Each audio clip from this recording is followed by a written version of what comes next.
മലപ്പുറം കാടാമ്പുഴയിൽ നിയന്ത്രണം വിട്ട ബൈക്ക് കിണറ്റിലേക്ക് വീണ് അച്ഛനും മകനും ദാരുണാന്ത്യം. മാറാക്കര സ്വദേശികളായ ഹുസൈൻ, മകൻ ഹാരിസ് ബാബു എന്നിവരാണ് മരിച്ചത്. സിനോജ് തോമസ് വിവരങ്ങളുമായി. സിനോജ്, എങ്ങനെയാണ് ഈ അപകടം ഉണ്ടായത്? സ്മൃതി, പെരുന്നാൾ ദിനത്തിൽ വളരെ ദുഃഖകരമായ ഒരു അപകടം.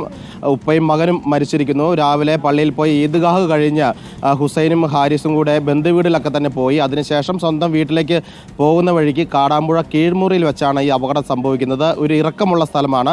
അവിടെ വെച്ച് ഇവർ സഞ്ചരിച്ച സ്കൂട്ടറിൻ്റെ നിയന്ത്രണം വിടുന്നു. അങ്ങനെ ഒരു വീടിൻ്റെ സംരക്ഷണ ഭിത്തി, ചെങ്കൽ കൊണ്ട് നിർമ്മിച്ച സംരക്ഷണ ഭിത്തി ഇടിച്ച് അത് തകർന്ന് ആ വീടിന് മുറ്റത്തുണ്ടായിരുന്ന കിണറ്റിലേക്ക് ഇരുവരും വീഴുകയായിരുന്നു. സ്കൂട്ടർ സഹിതമാണ് കിണറിനകത്തേക്ക് വീണത്.